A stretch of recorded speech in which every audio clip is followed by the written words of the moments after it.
আলহামদুলিল্লাহ নাহমাদুহু ওয়া নুসাল্লিহি আলা রাসূলিহিল কারীম আম্মা বা'দ ফাআউযু বিল্লাহি মিনাশ শাইতানির রাজীম বিসমিল্লাহির রহমানির রহিম। আলহামদুলিল্লাহ, পবিত্রতা ঘোষণা করছি সেই মহান রব্বুল আলামিনের দরবারে। গতকাল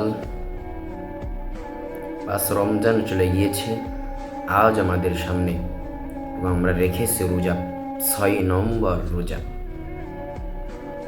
যেহেতু আল্লাহ তাআলা সুস্থতার সহিত আমাদেরকে রাখার তৌফিক করলেন, এজন্য আমরা একবার শুকরিয়া করি আলহামদুলিল্লাহ। ভালোবাসেন আমাদেরকে আল্লাহ তাআলা, মায়া করেন আমাদেরকে আল্লাহ তাআলা।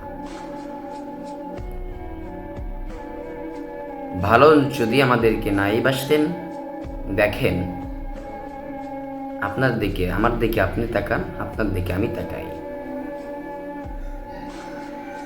আপনাকে কত সুন্দর আল্লাহ তাআলা বানাইছেন, আমাকে কত সুন্দর আল্লাহ তাআলা বানাইছেন। যদিও সে কালা হয়,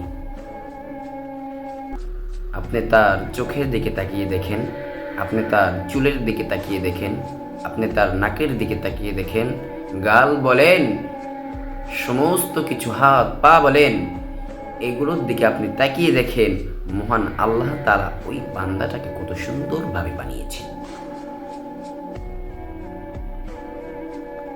তো তিনি নিজের হাত দ্বারা এই মুখের গঠনটা পৃথিবীর মানুষের সাথে কখনোই কিন্তু মিলিত হয় না।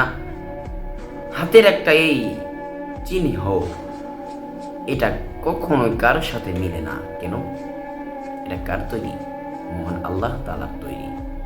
আল্লাহ তাআলা এই হাতের আঙ্গুল দিয়েই কিন্তু বুঝাই দিয়েছেন।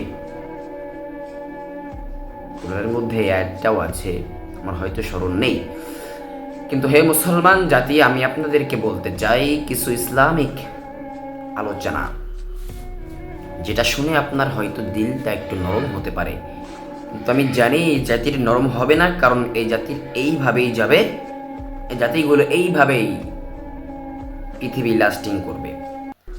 যতই বোঝানো হোক না কেন, জাতি কখনোই বুঝতে পারবেও না, আর বোঝানো হইলেও জাতি বোঝার কোনো ক্ষমতা রাখবেও না।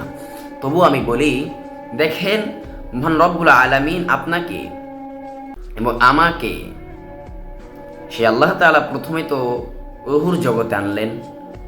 দেখেন, শুনবেন, রুহুর জগতে আনলেন, রুহুর জগৎ থেকে পারি করে নিয়ে আসলেন মায়ের গর্ভের জগতে। সেখানে অল্প কিছুদিন থাকলাম।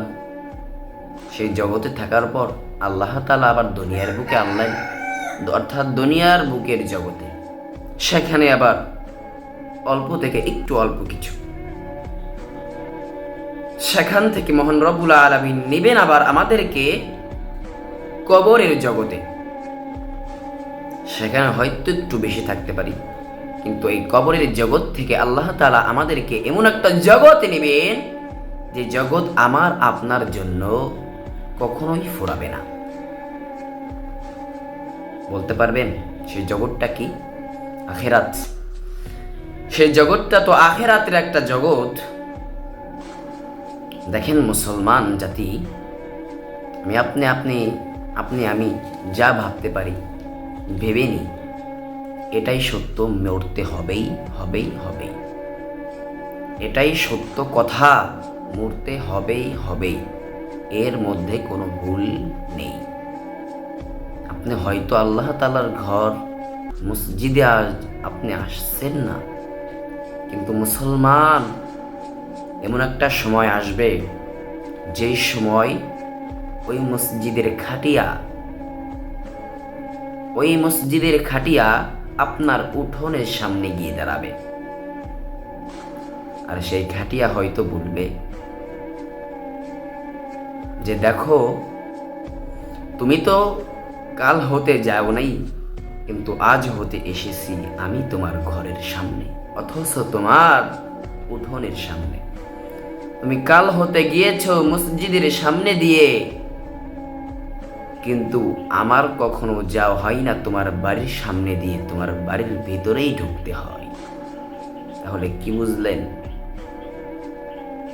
আমরা হয়তো এড়িয়ে যাব, কিন্তু মসজিদের খাটিয়া এড়িয়ে যাইতে নারাজ, কারণ তাকে তো আমাদের বহন করতেই হবে। তাকে তো আমাদেরকে বহন করতেই হবে, নিতেই হবে, কাঁধে তুলতেই হবে। মসজিদের খাটিয়া হয়তো সেই সময় বলবে, বান্দা, আল্লাহর ডাক পড়ছে এতবার তোমাকে, 5 ওয়াক্ত নামাজ পড়তে এতবার তোমাকে বলছে, ওলামাই আজমাইনরা তোমাকে বলছে, মসজিদের ইমাম সাহেবরা তোমাকে বলছে যে নামাজ পড়তে আসো, আল্লাহর বিধানগুলি পালন করো যথাযথভাবে। আল্লাহ তাআলা যে হুকুম দিয়েছেন কোরআন, এই বিধান যেইভাবে মানতে বলছেন, আমি সেইভাবে মানেন। এগুলো হয়তো সেই খাটিয়া বলবে, মানেন নাই। কিন্তু দেখেন, খাটিয়া হয়তো সেই সময় এই কথাগুলো বলবে যে তুমি মানো নাই, কিন্তু তোমার বাড়িতে অবশ্যই আসতে হবে। তোমাকে আল্লাহ তাআলা মসজিদে যেতে বলছেন, তুমি যাও নাই, কিন্তু তোমার বদলেতে আমি তোমার বাড়ির উঠোনের সামনে এসে দাঁড়াইছি। আর তোমাকে লাশ বলে তোমার প্রিয়জন, যাদের জন্য তুমি টাকা পয়সা ধন দৌলত করলে, তারা তোমাকে লাশ বলে তোমাকে ঘর থেকে নামিয়ে দিল। দুনিয়ার মায়া, এটা দুনিয়ার মায়া।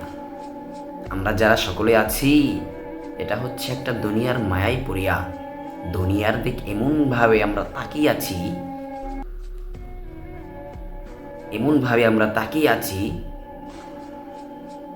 যেটা মনে হয় আমাদের এটা সারা জীবনই থেকে যাবে।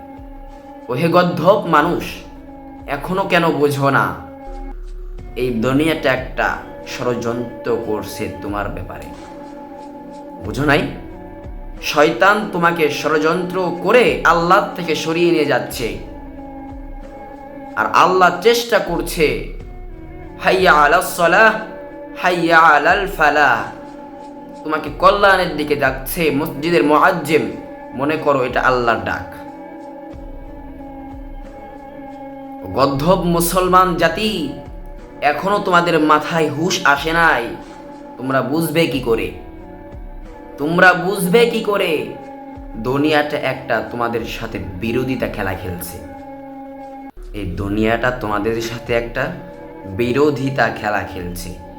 এই খেলার মধ্যে তোমরা কিঞ্চিন পরিমাণও টিকতে পারবে না। দুনিয়ার মায়া ছাড়ো। রাসূল সাল্লাল্লাহু আলাইহি ওয়াসাল্লাম আগেই কিন্তু বলছিলেন, হুব্বুদ দুনিয়া রাসু কুল্লি খাতিআ। দুনিয়ার মায়া মোহব্বত ছাড়ো, এটা গুনার জায়গা, এটা হচ্ছে একটা গুনাহের জায়গা। এখান থেকে যে যত তাড়াতাড়ি বাহির হতে পারবে, তত তাড়াতাড়ি তার উত্তম হবে। মুসলমান, কথা অনেক বলা হয়ে গেল, কিন্তু একটু কথা বোঝার চেষ্টা করেন। আমিও বোঝার চেষ্টা করি যে কথাগুলো বললাম, আল্লাহ যেন আমাকে আমল করার তৌফিক ইনায়েত করেন সর্বপ্রথম, এবং আপনাদেরকেও যেন আল্লাহ তাআলা আমল করার তৌফিক ইনায়েত করেন। আমিন।